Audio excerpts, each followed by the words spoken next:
Purnia police ने international funding से जुड़े मामले में अंतर्राष्ट्रीय साइबर फ्रॉड गिरोह के 3 शातिर एजेंट को गिरफ्तार किया है।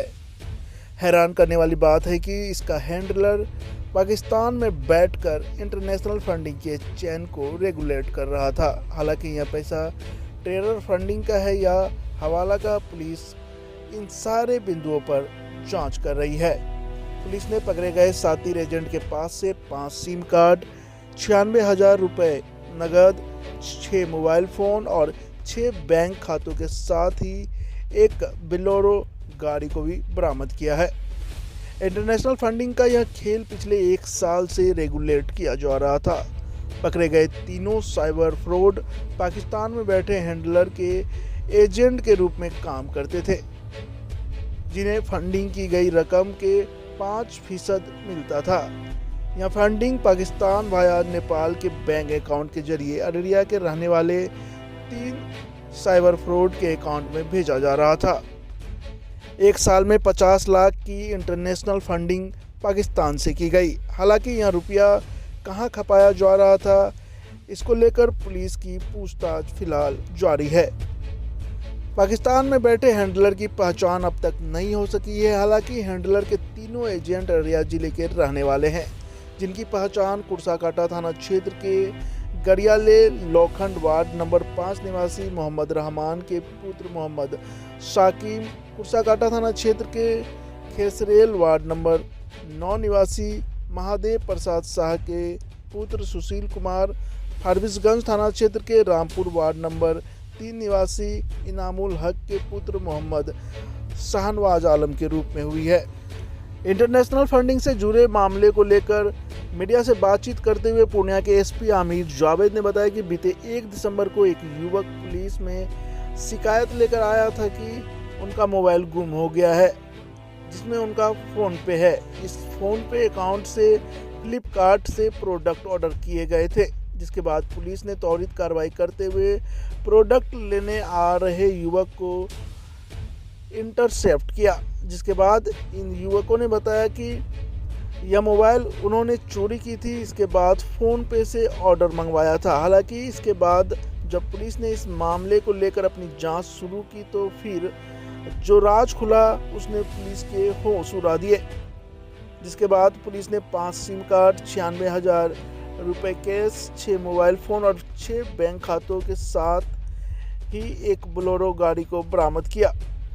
पुलिसिया जांच में यह सामने आया कि पकड़े गए तीनों युवक 1 साल पहले पाकिस्तान में बैठे एक युवक के संपर्क में आया था, जिसके बाद वे सभी पाकिस्तान में बैठे हैंडलर से जुड़कर इंटरनेशनल फंडिंग के रेगुलेट हो रहे चेन में बतौर एजेंट काम करने लगा।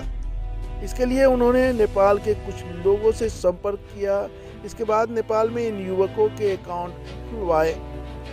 उन्हें इसके बदले पाकिस्तान में बैठा हैंडलर का भी साथ देता था। इसके बाद फंडिंग के ये रुपए नेपाल के इन एजेंट के खाते से अररिया के रहने वाले भारतीय एजेंट के अकाउंट में भेजे जाते थे। यह एजेंट इन रुपए को अलग अलग अकाउंट्स में भेजता था। पिछले 1 साल में 50 लाख से अधिक की फंडिंग पाकिस्तान से की गई। हालांकि ये रुपए टेरर फंडिंग के हैं या हवाला के, पुलिस इसे लेकर जांच कर रही है। हालांकि ये रुपए आखिर क्यों और किन वजहों से इन अकाउंट्स में भेजे जा रहे थे, पुलिस इसको लेकर भी पूछताछ कर रही है। ये पूरा घटनाक्रम इस तरह हुआ कि 1 तारीख को एक व्यक्ति आए, उन्होंने बताया कि उनका मोबाइल गुम हो गया है जिसमें उनका पे फोन है। उसके बाद हमारी टीम ने उसको फॉलो किया। पे फोन से उनके फ्लिपकार्ट के माध्यम से कुछ सामान ऑर्डर किया गया, तो हमारी टीम ने रेकी करके जो फ्लिपकार्ट से सामान लेने आने वाला था उसको इंटरसेप्ट किया। उसके पास से वो मोबाइल तो बरामद हो ही गया और उसने एक्सेप्ट भी किया कि ये फोन चोरी हुआ था, हमने फोन पे का यूज करके इनका सामान, घड़ी या जो भी फ्लिपकार्ट से ऑर्डर किया था, ये हमारा काम है। लेकिन जब इसको हम लोगों ने इन्वेस्टिगेट किया पूरी चीज को, तो ये एक बृहद साइबर फ्रॉड का एक छोटा भाग निकला। साइबर फ्रॉड इस तरह से था कि ये जो 3 आदमी पकड़ाए हैं अभी अररिया के, शहनवाज, साकिम और सुशील, ये तीनों पहले मटर का काम करते थे नेपाल से। उसके बाद पिछले 1 साल से ये मटर का काम छोड़ करके साइबर फ्रॉड में शामिल हो गए। और मजे की बात यह है कि इनका हैंडलर पाकिस्तान में बैठता है। वो वहां से पाकिस्तान से उसने अकाउंट प्रोवाइड कराया इनको। ये नेपाल जाकर के इन्होंने नेपाली व्यक्तियों से अकाउंट खुलवाया। पाकिस्तान के माध्यम से उस नेपाली अकाउंट में पैसा आता था। उसके बाद वो नेपाली अकाउंट से पैसा ये एजेंट का काम करते थे अपने हैंडलर के लिए, और वो निकाल करके लाते थे इंडिया से ये पैसा निकल करके फिर विभिन्न अकाउंट में जाता था, जो अभी हम लोग इन्वेस्टिगेशन कर रहे हैं। पर्पस क्या था इस पूरे सिंडिकेट का, ये अभी इन्वेस्टिगेशन का विषय है। ये तीनों अररिया से बोल रहे हैं सर? ये तीनों जलालाबाद के आसपास पकड़ाए हैं, जहां वो फ्लिपकार्ट का सामान लेने के लिए गए थे, लेकिन रहने वाले अररिया के हैं। बरामद कैसे हुआ सर? बरामद बहुत सारा एटीएम कार्ड, मोबाइल और पैसा, लेकिन साथ में जो ट्रांजैक्शन इन्होंने पिछले 1 महीना में 40 से 50 लाख रुपया का ट्रांजैक्शन हुआ है, जो एक अकाउंट हम लोग पकड़े पाकिस्तान के थ्रू इन्होंने किया है, वो बरामद हुआ। वो पूरा ट्रांजैक्शन रिपोर्ट आ गई है और अब हम लोग उसको डिकोड करने की कोशिश कर रहे हैं कि ये आखिर मामला क्या था, किस वजह से ये पाकिस्तान का हैंडलर नेपाल के थ्रू इंडिया में पैसा कहां भिजवाना चाह रहा था। ये चैनल को हम लोग पूरा डिकोड करने की कोशिश इसके नाम से अकाउंट था सर? डिफरेंट अकाउंट है, डिफरेंट आदमी के नाम से है, जो अभी सब इन्वेस्टिगेशन में है। पाकिस्तानी व्यक्ति के संपर्क में आतंकी कनेक्शन भी है इसका? ये इस मौके पर इन्वेस्टिगेशन जस्ट शुरू हम लोगों ने किया है, नहीं बोल सकते हैं, हो भी सकता है, नहीं भी हो सकता है।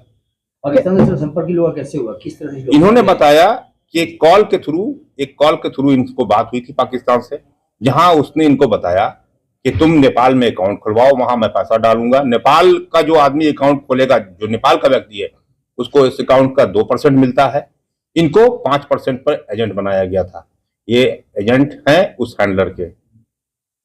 तो ये 40 से 50 लाख रुपए जो इसके अकाउंट में, जो फर्स्ट अकाउंट जो इन्वेस्टिगेट किए, उसमें जो है उस पैसे का क्या मतलब, किस लिए उस पैसे वो चूंकि वो लास्ट एंड है, वो अभी इन्वेस्टिगेशन कल ही हमने शुरू किया है, वहां तक अभी हम लोग नहीं पहुंचे हैं। वहां तक पहुंचने के बाद आप लोगों को ब्रीफ किया कितने महीने से ट्रांजैक्शन हो रहा है? इन लोगों के अनुसार 1 साल से ये लोग इस धंधे में, लेकिन वो कितने दिन हैं ये अभी आगे अनुसंधान में हम लोग खोजने की कोशिश करेंगे। इन लोगों का आपराधिक बैकग्राउंड भी है? फिलहाल इसके बारे में हम लोग पता नहीं किए हैं, लेकिन हम लोग सारा चीज अनुसंधान में लाएंगे। ये मॉड्यूल क्या है, जस्ट फर्स्ट स्टेज का इन्वेस्टिगेशन हम आपसे शेयर कर रहे हैं। और किस पाकिस्तान नाम कुछ ये डिस्क्लोज किए हैं? पाकिस्तान नाम जो इन्होंने सेव किया हुआ है वो गलत नाम से सेव किया हुआ है। चूंकि इंटरनेशनल मामला है, इसलिए हमको सारी चीजें लेने में थोड़ा टाइम लग रहा है, इन्वेस्टिगेशन में थोड़ा टाइम लग रहा है। शहर है पाकिस्तान? वो सारी चीजें अभी इन्वेस्टिगेशन में है, जैसे जैसे आता जाएगा हम बताते जाएंगे। क्या नाम है सर तीनों का? एक का नाम है सुशील, दूसरा शहनवाज, तीसरा शाकिम। तीनों अररिया का ही है? तीनों अररिया के हैं। क्या सर आपको क्या लगता है, ये टेरर फंडिंग है या हवाला का रुपया है या? हम प्रिजम्पशन पर कोई बात नहीं बोलते हैं, बिल्कुल नेसेंट स्टेज में है पूरा इन्वेस्टिगेशन। अभी जो इन्वेस्टिगेशन में बात आई है हमने आपके साथ शेयर की, आगे जो चीज आएगी इन्वेस्टिगेशन में फिर आपसे शेयर की जाएगी। क्या इसका कभी पाकिस्तान आना जाना भी हुआ है? इन लोगों ने अभी नहीं बताया है, लेकिन इनका पासपोर्ट या और ट्रैवल डॉक्यूमेंट्स हम लोग देखेंगे, तभी हम आपको बता सकते हैं। इन लोगों ने कहा कि नहीं हम लोग नहीं गए हैं अभी तक, सिर्फ नेपाल से इन लोगों का कनेक्शन था। नेपाल में इनका अकाउंट खुलवाना और फिर उसको पैसे को इंडिया में लाना और इंडिया से फिर उसको वापस पाकिस्तानी हैंडलर के बताए हुए अकाउंट में डलवाना इनका काम था। इंडिया में फाइनेंशियल टारगेट एरिया कौन सा था इनका? ये नेपाल, टोटल नेपाल। सारा यूपीआई से सारा काम हो रहा था, पेटीएम यूपीआई से ही हो रहा था, टोटल काम इनका हो रहा था उससे, बैंक से नहीं हो रहा था। नहीं, वो एक्चुअल में अभी जैसा मैंने आपसे पहले कहा कि मैं फर्स्ट स्टेज है, सिर्फ 1% ही इन्वेस्टिगेशन कर पाया हूं इसका। क्या पाकिस्तान में कोई लोग इससे मिले थे नेपाल में? इन्होंने तो बताया कि नहीं, कभी मुलाकात नहीं हुई है, सिर्फ मोबाइल पर व्हाट्सएप चैट होती है। कितने दिनों से ये धंधा चल रहा है? इनके बताने अनुसार 1 साल से। ऐसे ही खबरों के लिए करें से 24 लाइव को सब्सक्राइब, साथ ही साथ दिए गए बेल आइकन को भी दबाएं। Thank you.